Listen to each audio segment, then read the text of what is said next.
Letter 3. To Mrs. Saville, England, July the 7th, 17th XX. My dear sister, I write a few lines in haste to say that I am safe and well advanced on my voyage. This letter will reach England by a merchantman now on its homeward voyage from Archangel, more fortunate than I, who may not see my native land, perhaps for many years. I am, however, in good spirits. My men are bold and apparently firm of purpose, nor do the floating sheets of ice that continually pass us, indicating the dangers of the region towards which we are advancing, appear to dismay them. We have already reached a very high latitude, but it is the height of summer, and, although not so warm as in England, the southern gales, which blow us speedily towards those shores which I so ardently desire to attain, breathe a degree of renovating warmth which I had not expected. No incidents have hitherto befallen us that would make a figure in a letter. One or two stiff gales, and the breaking of a mast, are accidents which experienced navigators scarcely remember to record, and I shall be well content if nothing worse happen to us during our voyage. Adieu, my dear Margaret. Be assured that, for my own sake as well as yours, I will not rashly encounter danger. I will be cool, preserving, and prudent. Remember me to all my English friends. Most affectionately yours, R.W. Letter 4. To Mrs. Saville, England, August the 5th, 17XX. So strange an accident has happened to us that I cannot forbear recording it, although it is very probable that you will see me before these papers can come into your possession. Last Monday, July the 31st, we were nearly surrounded by ice, which closed in the ship on all sides, scarcely leaving her the sea-room in which she floated. Our situation was somewhat dangerous, especially as we were compassed round by a very thick fog. We accordingly lay to, hoping that some change would take place in the atmosphere and weather. About 2 o'clock the mist cleared away, and we beheld, stretched out in every direction, vast and irregular plains of ice, which seemed to have no end. Some of my comrades groaned, and my own mind began to grow watchful with anxious thoughts, when a strange sight suddenly attracted our attention, and diverted our solicitude from our own situation. We perceived a low carriage, fixed on a sledge and drawn by dogs, pass on towards the north, at a distance of 1/2 mile. A being which had the shape of a man, but apparently of gigantic stature, sat in the sledge, and guided the dogs. We watched the rapid progress of the traveller with our telescopes, until he was lost among the distant inequalities of the ice. This appearance excited our unqualified wonder. We were, as we believed, many 100 miles from any land, but this apparition seemed to denote that it was not in reality so distant as we had supposed. Shut in, however, by ice, it was impossible to follow his track, which we had observed with the greatest attention. About 2 hours after this occurrence, we heard the ground sea, and before night the ice broke and freed our ship. We, however, lay to until the morning, fearing to encounter in the dark those large, loose masses which float about after the breaking up of the ice. I profited of this time to rest for a few hours. In the morning, however, as soon as it was light, I went upon the deck, and found all the sailors busy on one side of the vessel, apparently talking to someone in the sea. It was, in fact, a sledge, like that we had seen before, which had drifted towards us in the night on a large fragment of ice. Only one dog remained alive, but there was a human being with it, whom the sailors were persuading to enter the vessel. He was not, as the other traveller seemed to be, a savage inhabitant of some undiscovered land, but an European. When I appeared on the deck, the master said, "He is our captain, and he will not allow you to perish on the open sea." On perceiving me, the stranger addressed me in English, although with a foreign accent. "Before I come on board your vessel," he said, "will you have the kindness to inform whither you are bound?" You may conceive my astonishment on hearing such a question addressed to me from a man on the brink of destruction, and to whom I should have supposed that my vessel would have been a resource which he would not have exchanged for the most precious wealth the earth can afford. I replied, however, that we were on a voyage of discovery towards the northern pole. Upon hearing this, he appeared satisfied, and consented to come on board. Good God, Margaret, if you had seen the man who thus capitulated for his safety, your surprise would have been boundless. His limbs were nearly frozen, and his body dreadfully emaciated by fatigue and suffering. I had never saw a man in so wretched a condition. We attempted to carry him into the cabin, but as soon as he had quitted the fresh air, he fainted. We accordingly brought him back to the deck, and restored him to animation by rubbing him with brandy, and forcing him to swallow a small quantity. As soon as he showed signs of life, we wrapped him up in blankets, and placed him near the chimney of the kitchen stove. By slow degrees he recovered, and ate a little soup, which restored him wonderfully. 2 days passed in this manner before he was able to speak, and I often feared that his sufferings had deprived him of understanding. When he had in some measure recovered, I removed him to my own cabin, and attended on him as much as my duty would permit. I never saw a more interesting creature. His eyes have generally an expression of wildness, and even madness. But there are moments when, if anyone performs an act of kindness towards him, or does him the most trifling service, his whole countenance is lighted up, as it were, with a beam of benevolence and sweetness that I never saw equalled.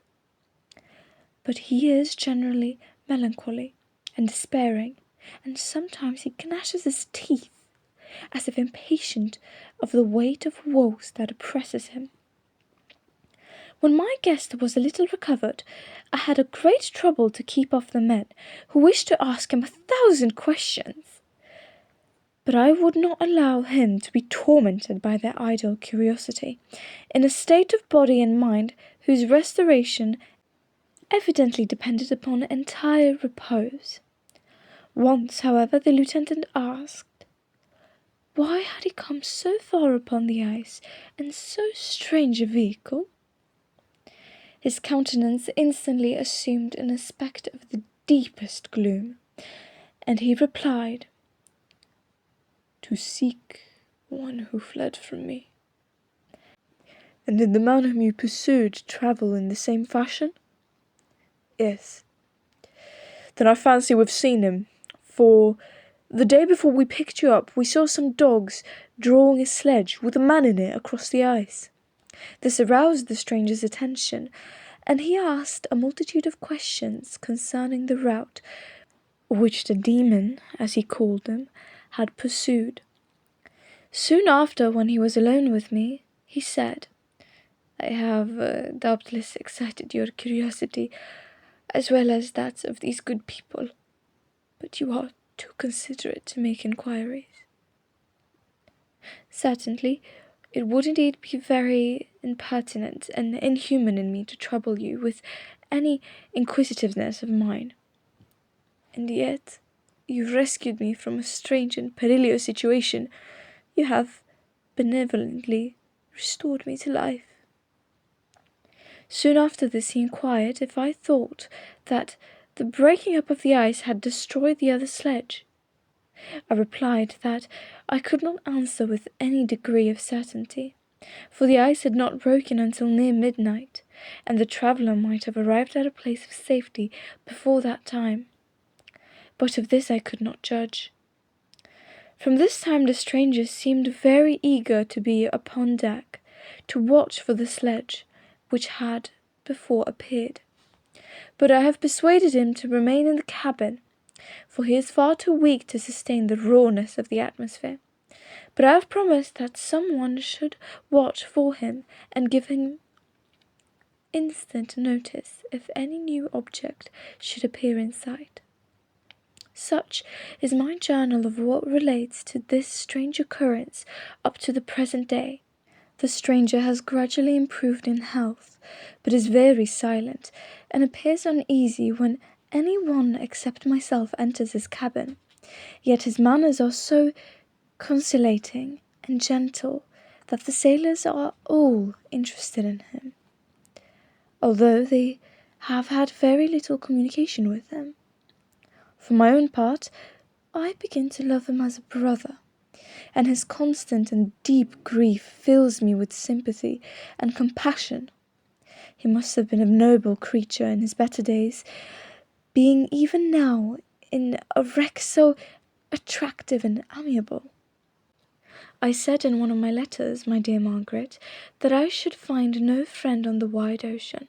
Yet I have found the man who, before his spirit had been broken by misery, I should have been happy to have possessed as the brother of my heart.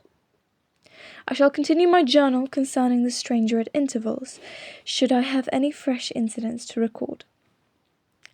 August the 13th, 17th, XX. My affection for my guest increases every day. He excites at once my admiration and my pity to an astonishing degree. How can I see so noble a creature destroyed by misery without feeling the most poignant grief? He is so gentle, yet so wise, his mind so cultivated. And when he speaks, although his words are culled with the choicest art, yet they flow with rapidity and unparalleled eloquence. He is now much recovered from his illness, and is continually on the deck, apparently watching for the sledge that preceded his own.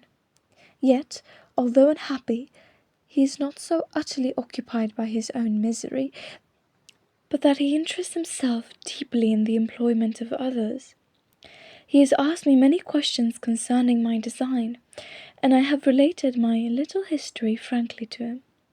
He appeared pleased with the confidence, and suggested several alterations in my plan, which I shall find exceedingly useful. There is no pedantry in his manner, but all he does appears to spring solely from the interest he instinctively takes in the welfare of those who surround him. He is often overcome by gloom, and then he sits by himself and tries to overcome all that is sullen or unsocial in his humour. These paroxysms pass from him like a cloud from before the sun, though his dejection never leaves him. I have endeavoured to win his confidence, and I trust that I have succeeded. One day I mentioned to him the desire I had always felt of finding a friend who might sympathize with me, and direct me by his counsel. I said I did not belong to that class of men who are offended by advice. I am self-educated, and perhaps I hardly rely sufficiently on my own powers.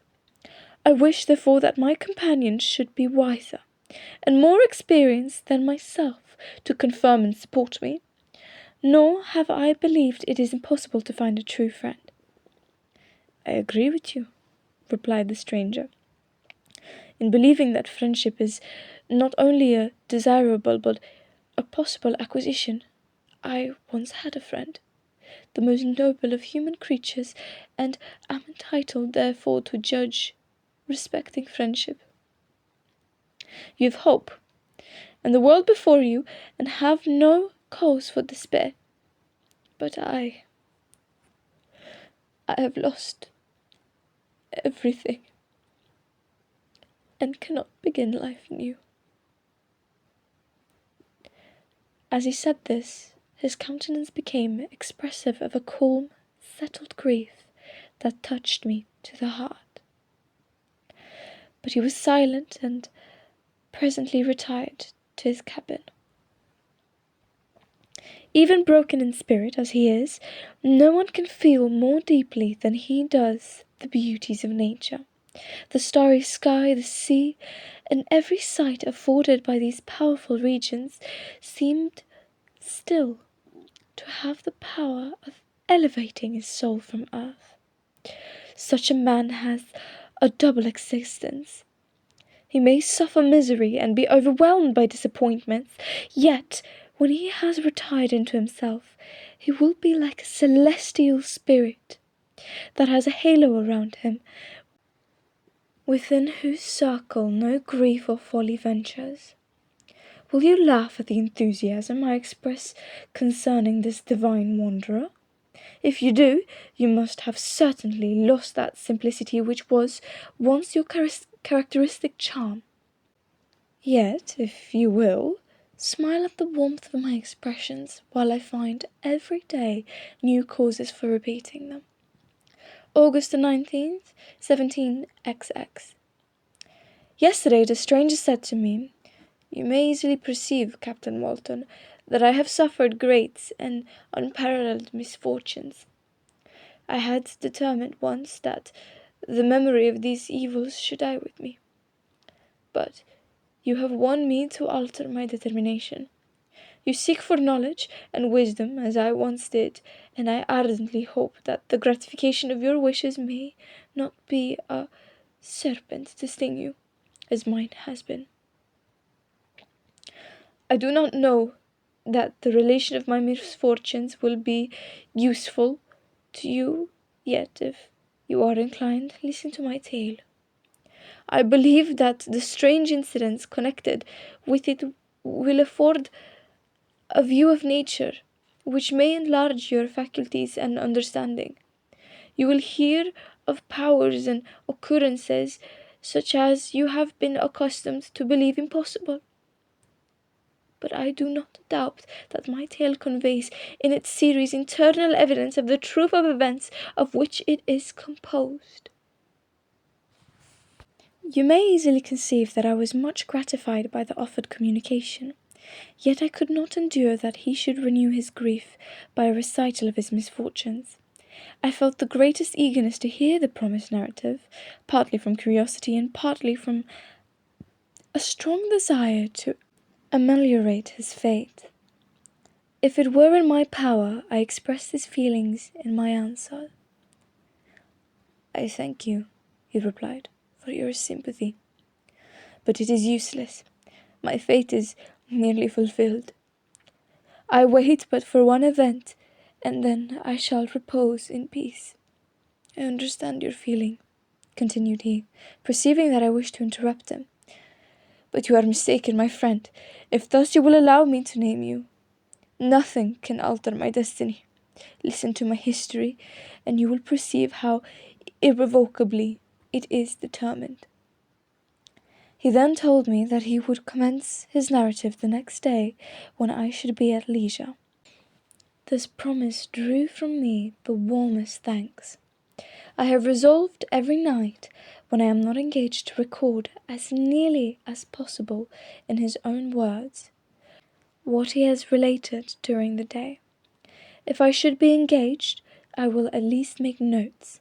This manuscript will doubtless afford you the greatest pleasure, but to me, who know him, and who hear it from his own lips, with what interest and sympathy I shall read it in some future day.